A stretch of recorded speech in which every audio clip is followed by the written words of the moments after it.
Graça e paz, meus irmãos. Chegou o momento especial do nosso culto, da reflexão na palavra do Senhor, momento em que exige de nós uma atenção maior para que possamos compreender o que Deus fala ao nosso coração e possamos, assim, entendidos, colocar em prática o ensinamento da palavra do nosso Deus, que é palavra perfeita e poderosa. E meu desejo, a minha oração, meu pedido a Deus é que Ele fale ao seu coração nesta noite aqui. Então, peço a sua atenção para este momento especial da palavra do Senhor. Nós já cultuamos, cantamos, louvamos, oramos e agora vamos receber, nos alimentar com a palavra de Deus. Esteja atento, faça um esforço para você entender o que será ministrado aqui nesta noite. Para isso, peço que você abra a sua Bíblia na carta de Paulo aos Colossenses, capítulo 2. Volte os seus olhos para o versículo 8, a partir do versículo 8 até o versículo 23. Eu irei fazer essa leitura e os irmãos, mesmo assentados e com reverência à palavra de Deus, poderão acompanhar a palavra do Senhor, a leitura da palavra do Senhor nesse instante. Colossenses, capítulo 2, a partir do versículo 8. Aproveite a oportunidade, os pais que estão aqui, para irem já ensinando os seus filhos também a darem atenção, reverência à palavra do Senhor e a toda a administração do culto também. Desde pequenininho já vão aprendendo a como adorar e bendizer ao Senhor. Acompanhem, queridos irmãos, com atenção. Nos diz a palavra do Senhor: cuidado que ninguém vos venha enredar com sua filosofia e vãs sutilezas, conforme a tradição dos homens, conforme o rudimento do mundo e não segundo Cristo, porquanto nele habita corporalmente toda a plenitude da divindade. Também nele estáis aperfeiçoados. Ele é o cabeça de todo o principado e potestade. Nele também fostes circuncidados, não por intermédio de mãos, mas no despojamento do corpo da carne, que é a circuncisão de Cristo, tendo sido sepultados juntamente com ele no batismo, no qual igualmente fostes ressuscitados, mediante a fé no poder de Deus, que o ressuscitou dentre os mortos. E a vós outros, que estáveis mortos pelas vossas transgressões e pela incircuncisão da vossa carne, vos deu vida juntamente com ele, perdoando todos os nossos delitos, tendo cancelado o escrito de dívida que era contra nós e que constava de ordenanças, o qual nos era prejudicial, removeu-o inteiramente, encravando-o na cruz, e despojando os principados e as potestades, publicamente os expôs ao desprezo, triunfando deles na cruz. Ninguém, pois, vos julgue por causa de comida e bebida, ou de dia de festa, ou lua nova, ou sábados, porque tudo isso tem sido sombra das coisas que haviam de vir. Porém, o corpo é de Cristo. Ninguém se faça árbitro contra vós outros, pretextando humildade e culto dos anjos, baseando-se em visões, enfatuado, orgulhoso, sem motivo algum, na sua mente carnal, e não retendo a cabeça, da qual todo o corpo, suprido e bem vinculado por juntas e ligamentos, cresce o crescimento que procede de Deus. Leiam comigo essa parte final. Se morrestes com Cristo para os rudimentos do mundo, porque, como se vivesseis no mundo, vos sujeitais a ordenanças, não manuseieis isto, não proves aquilo, não toques aquilo outro, segundo os preceitos e doutrinas dos homens, pois todas estas coisas com o uso se destroem. Tais coisas, com efeito, têm aparência de sabedoria, como culto de si mesmo, e de falsa humildade, e de rigor ascético, todavia não tem valor algum contra a sensualidade. Louvado seja Deus pela sua maravilhosa palavra e que Ele abençoe não só a leitura, mas também a exposição da palavra que passo a fazer nesse instante, meus queridos irmãos. Quero falar com você hoje sobre 3 atitudes que são necessárias para você manter a sua vida consagrada ao Senhor. 3 atitudes para manter a sua vida consagrada. Atitude não é para todo mundo em determinadas ocasiões. Ter atitude exige de nós, muitas vezes, coragem, ousadia e, principalmente, convicção daquilo que você vai defender, sobre aquilo pelo qual você vai se posicionar.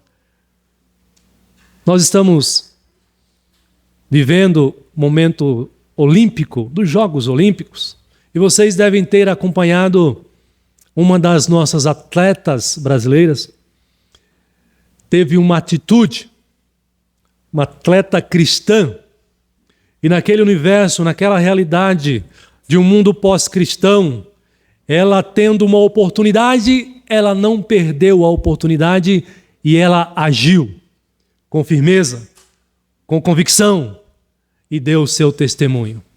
Atitude, demonstrando para o mundo que Jesus e só Ele é o único caminho.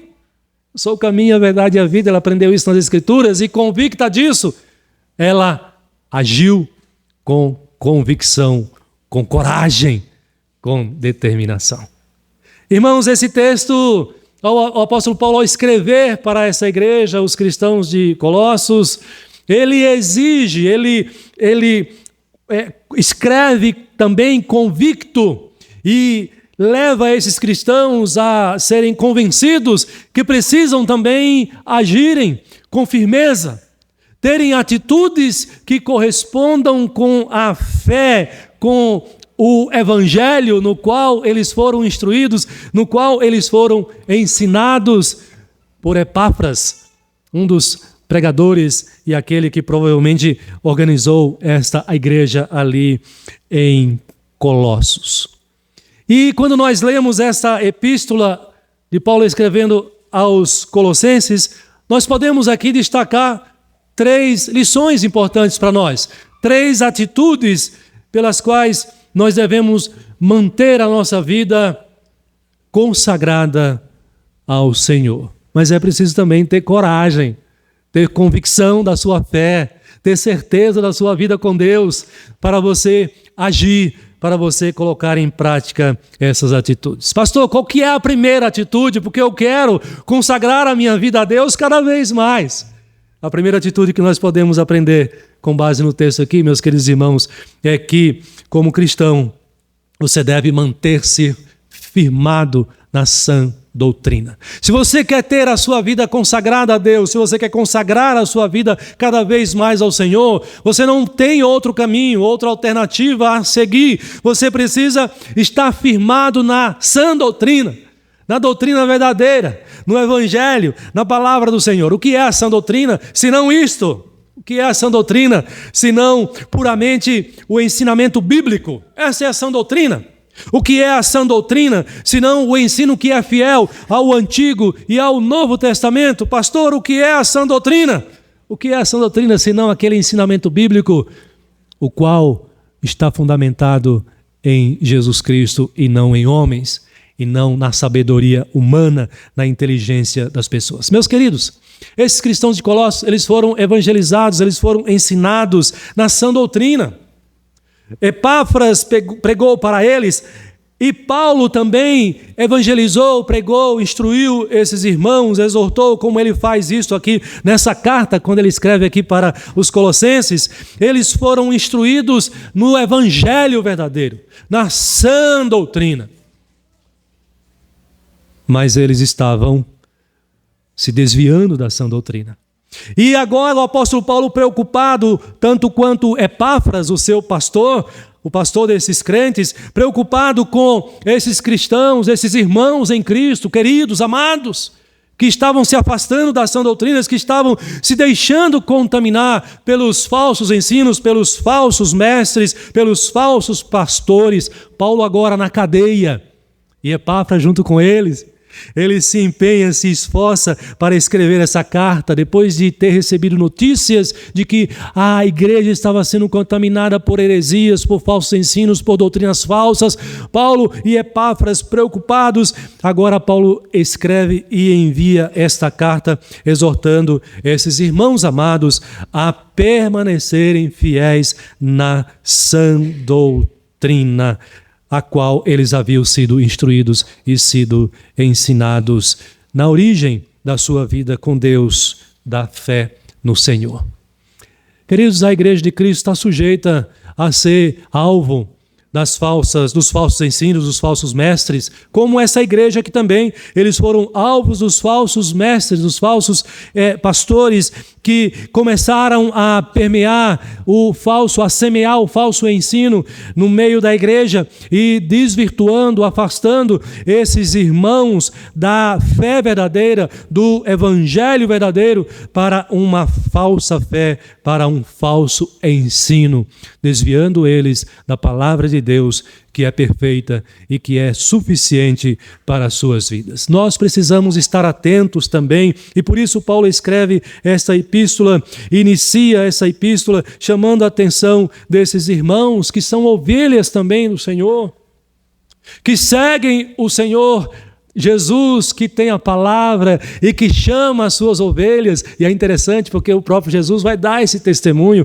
O verdadeiro cristão, aquele que ama o Senhor, aquele que crê, aquele que é do Senhor, ele ouve a sua voz e segue. O próprio Jesus ele diz isso lá em João 10, 27, as minhas ovelhas ouvem a minha voz, eu as conheço e elas me seguem, eu lhes dou a vida eterna, jamais perecerão e ninguém as arrebatará da minha mão. Mas é preciso vigiar. É preciso estar atento. É por isso que Paulo agora inicia com essa advertência, com essa exortação: cuidado.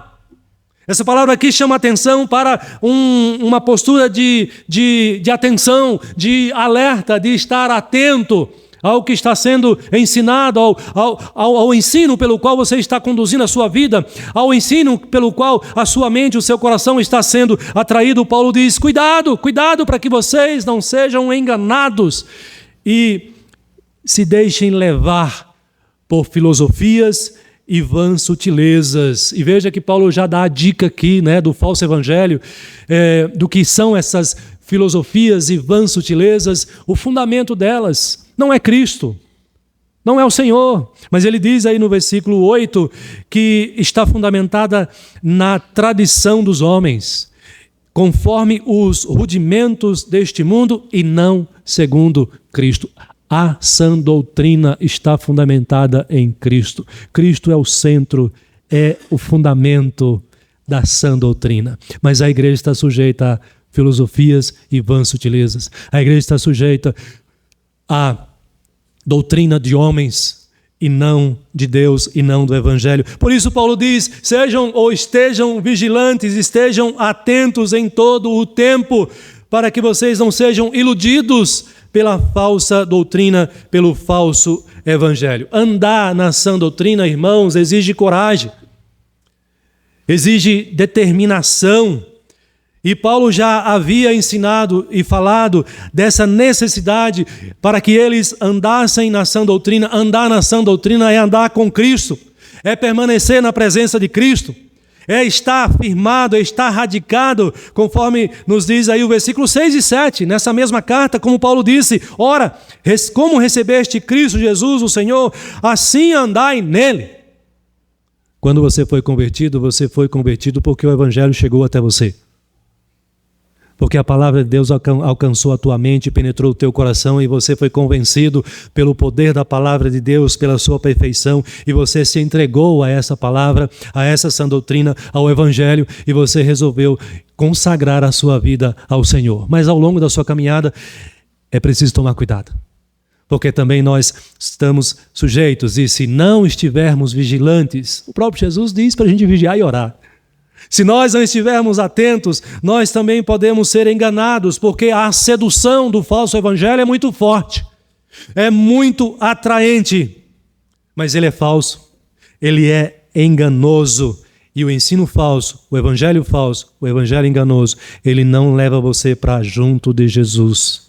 Ele te afasta, ele exclui Jesus da tua vida ou você da presença do Senhor Jesus. Por quê? Porque o falso evangelho está fundamentado na tradição dos homens, nos costumes do mundo e não em Cristo Jesus, o nosso Senhor, o nosso Salvador.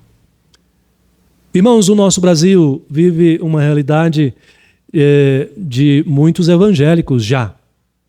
Muitas igrejas evangélicas têm sido instituídas, têm sido organizadas ao longo do Brasil. Mas muitas igrejas, no contexto evangélico, têm substituído a sã doutrina pela doutrina falsa, pela doutrina enganosa, pelos rudimentos do mundo, pelo ensino que é fundamentado não em Cristo, mas humanista.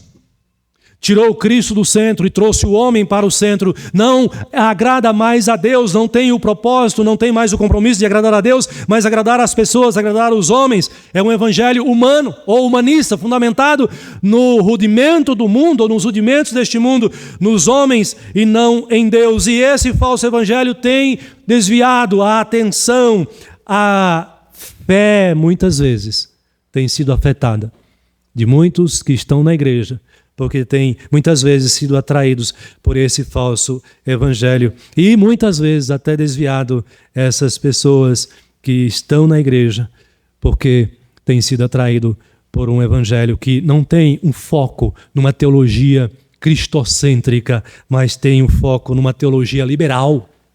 O que é uma teologia liberal? Não tem compromisso, não tem a determinação, não tem a disposição de ser fiel e de colocar em prática com fidelidade o que Jesus, o que a palavra de Deus ensina e manda colocar. É uma teologia liberal, ou seja, para agradar as pessoas. É uma teologia humanista, é uma teologia de prosperidade. O que é uma teologia de prosperidade? Que visa riquezas. É uma teologia que visa a riqueza passageira, as riquezas passageiras deste mundo. Não há compatibilidade. Aquele que é atraído pela teologia da prosperidade, ele não tem o seu foco em Cristo. Ele não tem o seu foco numa vida consagrada ao Senhor, numa vida de piedade ao Senhor. Ele é provocado, ele é despertado, ele é tentado a colocar o seu coração, o seu desejo nos bens deste mundo, nas riquezas deste mundo. E isso separa as pessoas de Deus. Meus irmãos, essa doutrina que não é a sã doutrina, mas é uma falsa doutrina que permeia muitas vezes a realidade de muitas igrejas evangélicas, tem desviado o foco da igreja e dos cristãos, dos seus membros, de Deus para o homem, de Deus para as coisas deste mundo. E eu estou falando de igreja evangélica, não estou nem falando de igrejas não evangélicas. E igrejas ou teologias ou doutrinas assim são muito atraentes. E é por isso que nós podemos observar e testemunhar igrejas lotadas, as igrejas, megas igrejas, que seguem esse tipo de teologia e que não pregam mais sobre o arrependimento. Você estava comentando isso hoje de manhã na escola dominical. Igrejas evangélicas que não pregam mais sobre a necessidade do pecador se arrepender, sobre a necessidade do pecador conhecer ao Deus das Escrituras, de temer a este Deus e de se curvar perante este Deus. São igrejas onde os seus púlpitos não inspiram os seus crentes, não provocam os seus crentes, os seus membros, com uma mensagem chamando a realidade para aquilo que é eterno. O céu é eterno, a vida com Cristo, a vida eterna. Para o inferno, a morte eterna. Mas são igrejas que, na maioria delas, nesse contexto que eu estou me dirigindo a vocês, chamam a atenção e atrai pessoas e mais pessoas, porque tem uma mensagem atraente, uma mensagem que muitas vezes não tem Cristo como um fundamento, mas uma mensagem que tem uma teologia humanista, liberal e que afasta as pessoas de Cristo ao invés do contrário. Por isso, irmãos, é preciso ter coragem para ter essa atitude de manter-se firme na sã doutrina em meio a essa realidade evangélica na qual nós vivemos. E é preciso ter esse discernimento e esse entendimento para não ser iludido, para não ser enganado por esse tipo de doutrina, por esse tipo de ensinamento. É por isso o alerta do apóstolo Paulo. É por isso que ele começa dizendo, cuidado.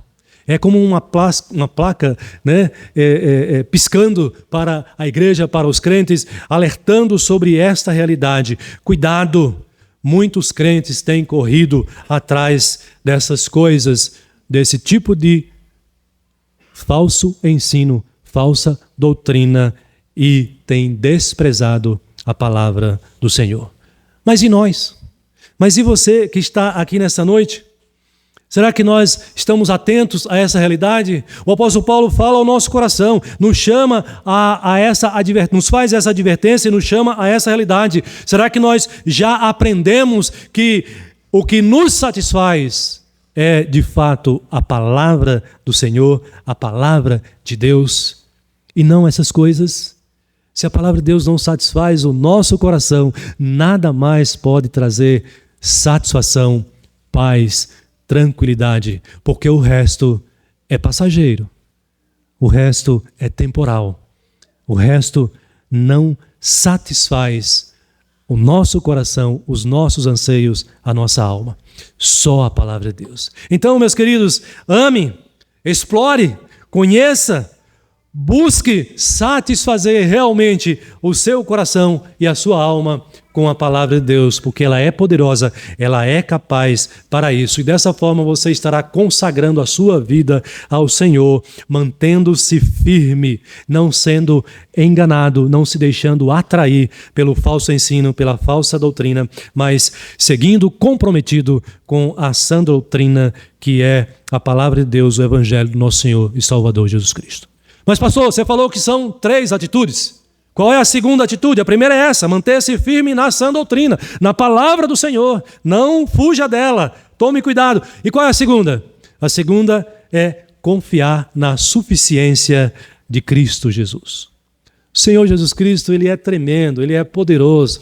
Preste atenção, eu estou dizendo que a segunda atitude que você deve ter para ter uma vida consagrada é você confiar que Cristo é suficiente para você. Nada mais além de Cristo. Eu falei da palavra no primeiro momento e agora estou falando dele, da sua pessoa, do seu ser. A suficiência de Cristo significa que só Jesus e não mais ninguém. Só Jesus é capaz de satisfazer plena e eternamente a tua alma, os teus anseios, o teu coração. Se você não encontrar satisfação em Jesus Cristo, você não vai estar satisfeito com mais nada nesta vida. Você vai ser uma pessoa insatisfeita, porque só Jesus pode nos satisfazer. A pessoa que vive sem Jesus, ela vive insatisfeita, ela vive inquieta, ela vive com um vazio no coração. E eu lembro quando eu era pequeno, eu ouvia já no contexto da igreja, né? Os crentes usavam um jargão naquela época, falava do vazio do coração. Você tem um vazio no coração, mas é um vazio tão grande, mas tão grande, que só Jesus pode preencher esse vazio. Eu lembro disso. Mas isso tem um fundo de verdade, porque de fato, só Jesus pode trazer satisfação ao coração do pecador, à alma do pecador. É por isso que ele diz no versículo 9 do seu texto, você pode acompanhar aí na sua Bíblia, ele diz assim, o apóstolo Paulo, porque nele quem, pastor? Em Jesus. Nele, Jesus habita corporalmente, ou seja, na sua natureza, no ser humano que é Jesus, habita corporalmente, ele tem o quê? Toda a plenitude da divindade. Repare que o texto está falando aqui que Jesus não é uma pessoa qualquer. Repare que ele não está falando que ele é um homem, um simples homem. Saiba que Paulo está dizendo que Jesus é Deus, Ele é o próprio Deus, ou seja, toda a plenitude da divindade está em Jesus Cristo, ou seja, toda a natureza de Deus é de Jesus. E aí, nesse sentido, nós podemos entender que a ideia aqui, o sentido que nós podemos depreender aqui é que Cristo, Ele é suficiente para o homem, é suficiente para a pessoa, para o ser humano. Por quê? Porque Ele é Deus. Ele não é homem apenas. Ele é o Deus encarnado, o Deus homem. Só Deus pode preencher o vazio, sim. E só Deus, e não homem nenhum, pode satisfazer a alma do ser humano. Porque o homem, porque o ser humano é criatura de Deus. E o homem carece de Deus para ter os seus anseios satisfeitos, para estar em paz, para viver uma vida equilibrada, descansada na direção, no cuidado, no amor do Senhor. Então, não existe homem nenhum neste mundo. Quando a gente é jovem, a gente quer escolher a mulher mais bonita, a perfeita, né? E aí Deus vem dar uma mais bonita e mais perfeita ainda, né? Quando a gente quer casar, a gente tem essa visão, porque a gente entende que, eu vou ser feliz assim. Primeiro que o princípio do casamento precisa mudar um pouquinho, né? Não é casar para você ser feliz, né? Para ajudar o outro a ser feliz e o outro a você ser feliz, nesse sentido aqui. Não é uma visão egoísta nesse sentido. Mas pessoa nenhuma vai trazer plena satisfação. O pai e a mãe que não teve ainda a oportunidade de ter um filho gerado, às vezes coloca a sua esperança nisso. Quando eu tiver um filho eu vou ser plenamente feliz, eu vou ser realizado. Não, isso é mito. Vai continuar o vazio se não tem Jesus no coração, porque homem nenhum, ser humano nenhum, pet nenhum, cachorro nenhum vai trazer a felicidade que você precisa, vai trazer a satisfação que o ser humano precisa. Por isso que Paulo está dizendo aqui, só Jesus, porque nele habita corporalmente a plenitude da divindade, porque Jesus é o Deus encarnado. Jesus é o Deus encarnado. Os apóstolos, eles tinham dúvidas sobre Jesus. Eles queriam conhecer a Deus. E Jesus os repreendeu dizendo para eles assim, olha, quem vê a mim vê o Pai. Filipe, como é? Eu estou há tanto tempo contigo e você diz que me conhece, mas não conhece a Deus? Quem vê a mim, vê o Pai. Como é que você pode dizer, mostra-nos o Pai, Filipe? Não crês que eu estou no Pai e que o Pai está em mim? As palavras que eu vos digo, não as digo de mim mesmo, mas o Pai que permanece em mim faz todas as obras. Credes que eu estou no Pai e que o Pai está em mim? Credes ao menos por causa das obras? E ele diz em outro lugar, eu e o Pai somos um. Jesus Cristo foi o indivíduo, a pessoa mais extraordinária que já conviveu, que já passou por este mundo aqui. O próprio Deus veio entre nós. O próprio Deus esteve entre nós. Mas Ele não esteve no passado. Ele também continua. Ele está. E é por isso que Paulo está trazendo aqui essa realidade, esse ensinamento, dizendo que para que você seja consagrado ou consagre a sua vida ao Senhor, você precisa confiar na suficiência de Cristo. Você precisa ter a sua satisfação não no homem, não na mulher, não no pet, não nas riquezas deste mundo. Você precisa ter a sua satisfação. O seu coração precisa estar satisfeito na pessoa e na obra de Jesus Cristo. Entendeu?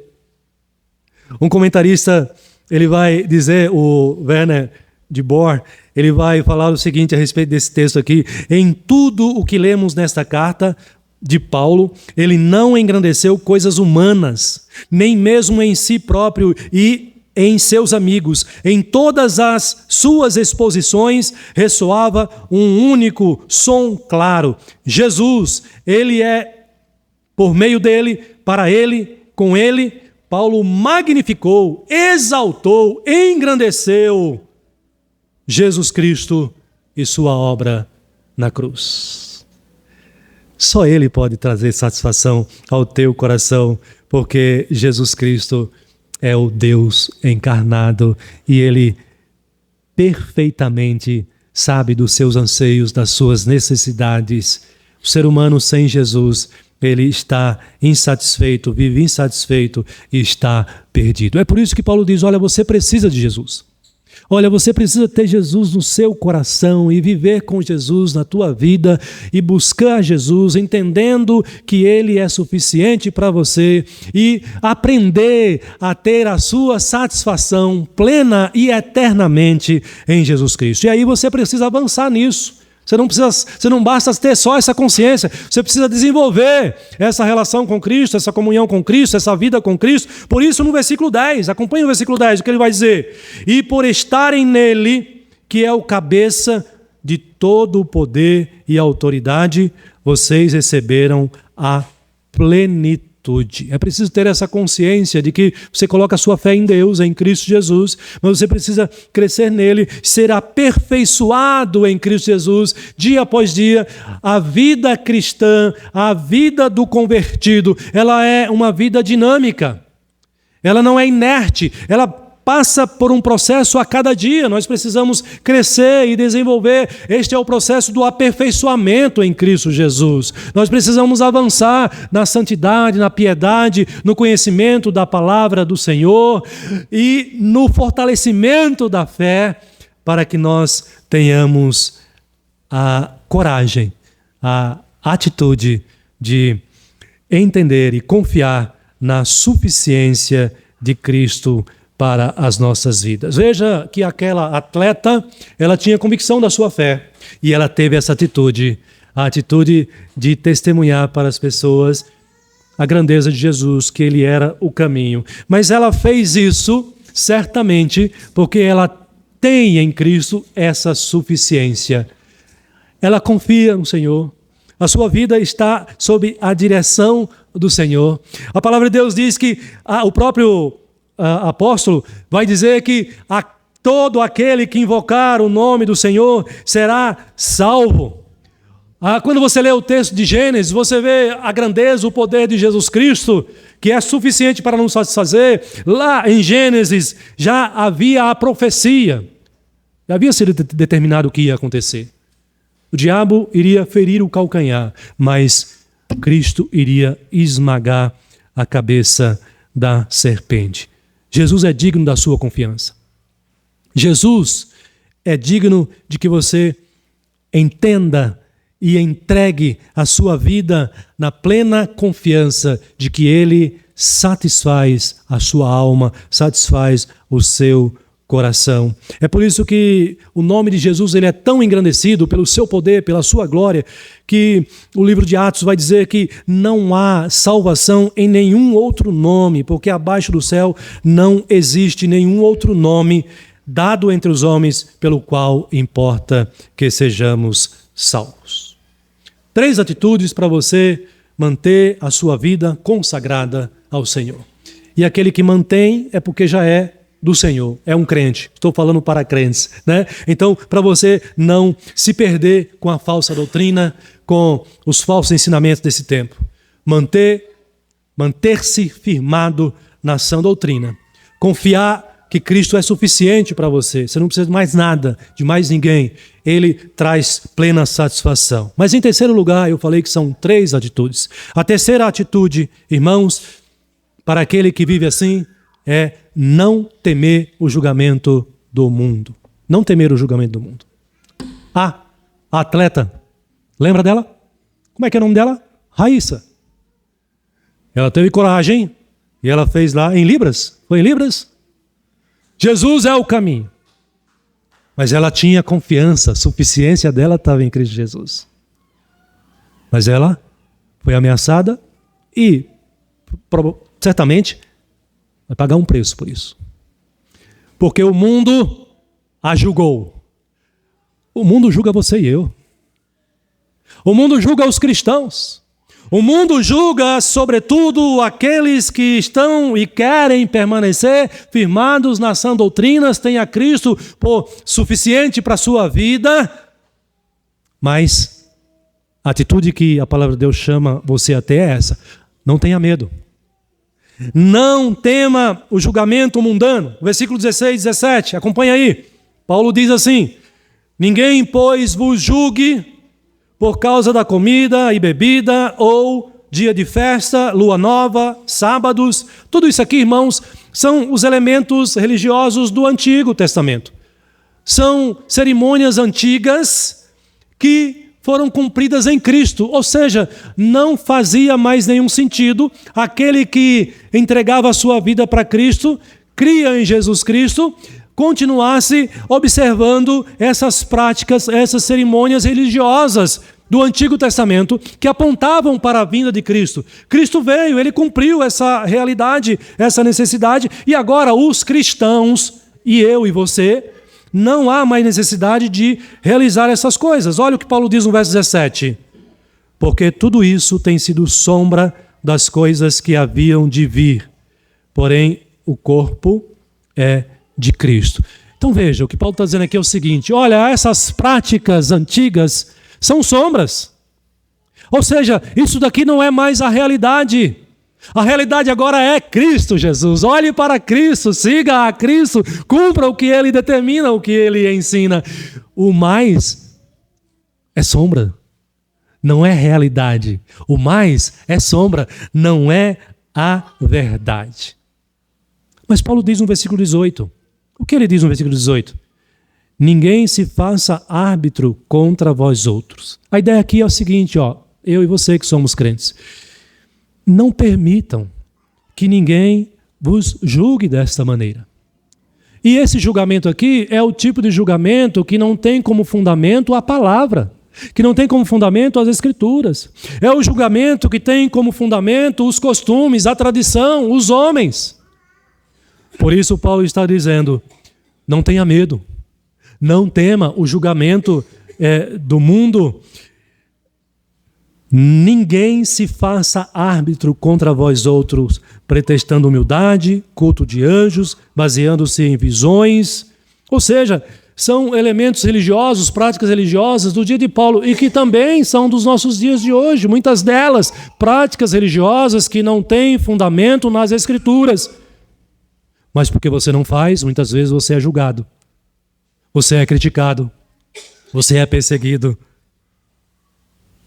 E aí Paulo diz no versículo 19, finalzinho do 18 e 19, ele diz assim, que esses estão baseando-se em visões, enfatuados, ou seja, orgulhosos, sem motivo algum, na sua mente carnal, não retendo cabeça, da qual todo o corpo, suprido e bem vinculado por suas juntas e ligamentos, cresce o crescimento que procede de Deus. Meus irmãos, aquela atleta, ela sabia que tomar aquela atitude de dar o testemunho, ela iria pagar um preço. Porque o mundo iria julgá-la. Porque os seus responsáveis ali, a comissão e as autoridades, iriam também julgá-la. E possivelmente ela iria ser penalizada, mas ela não temeu. Ela seguiu adiante.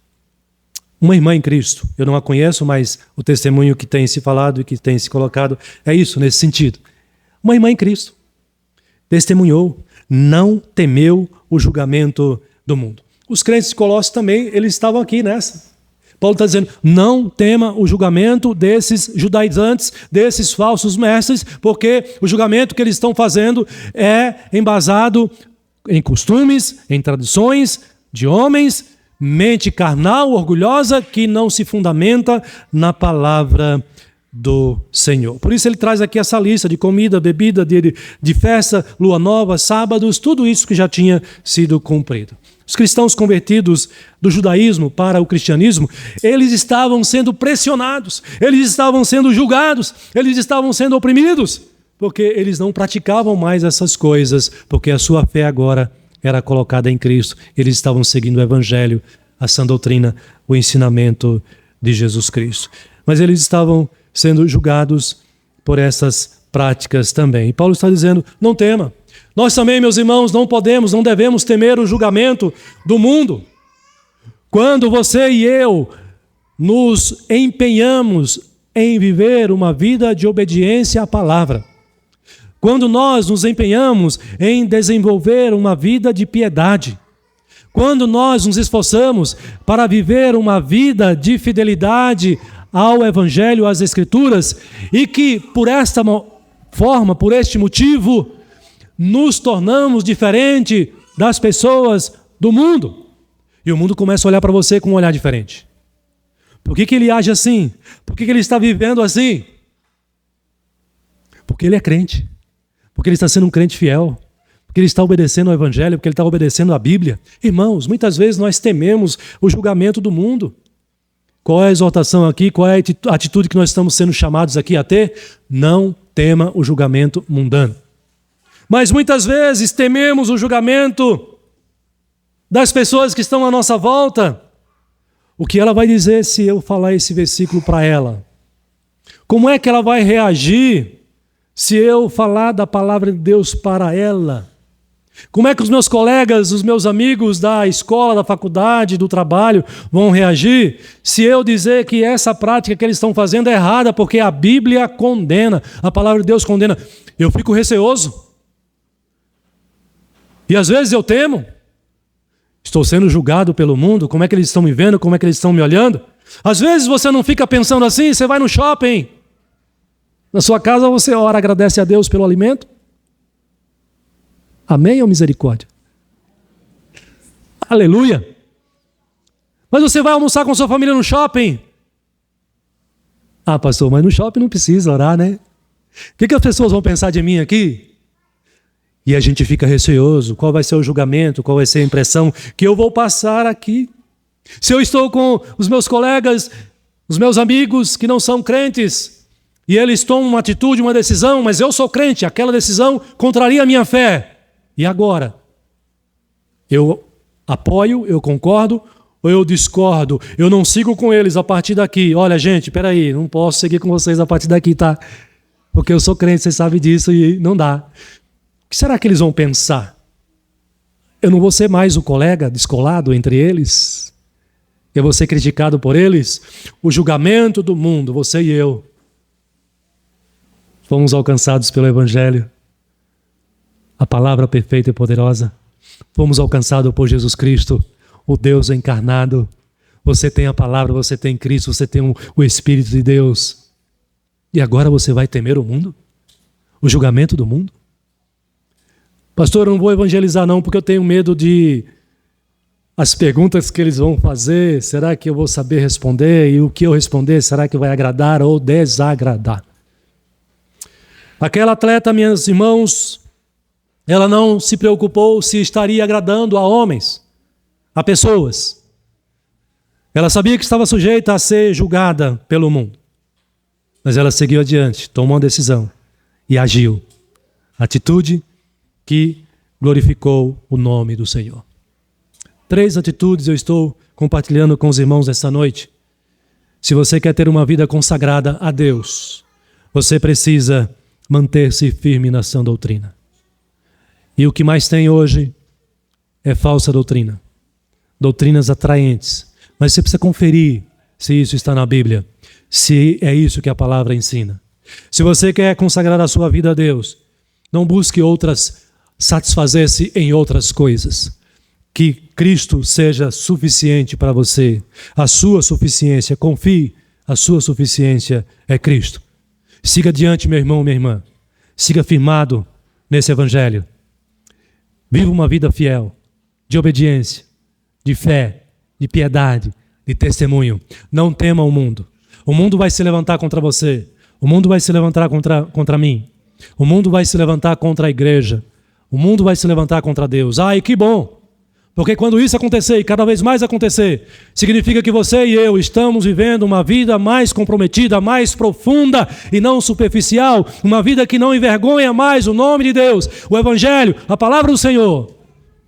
E você pode participar com dignidade da Santa Ceia, porque você é um crente que tem uma vida cada vez mais consagrada ao Senhor. Louvado seja o nosso Deus. Amém.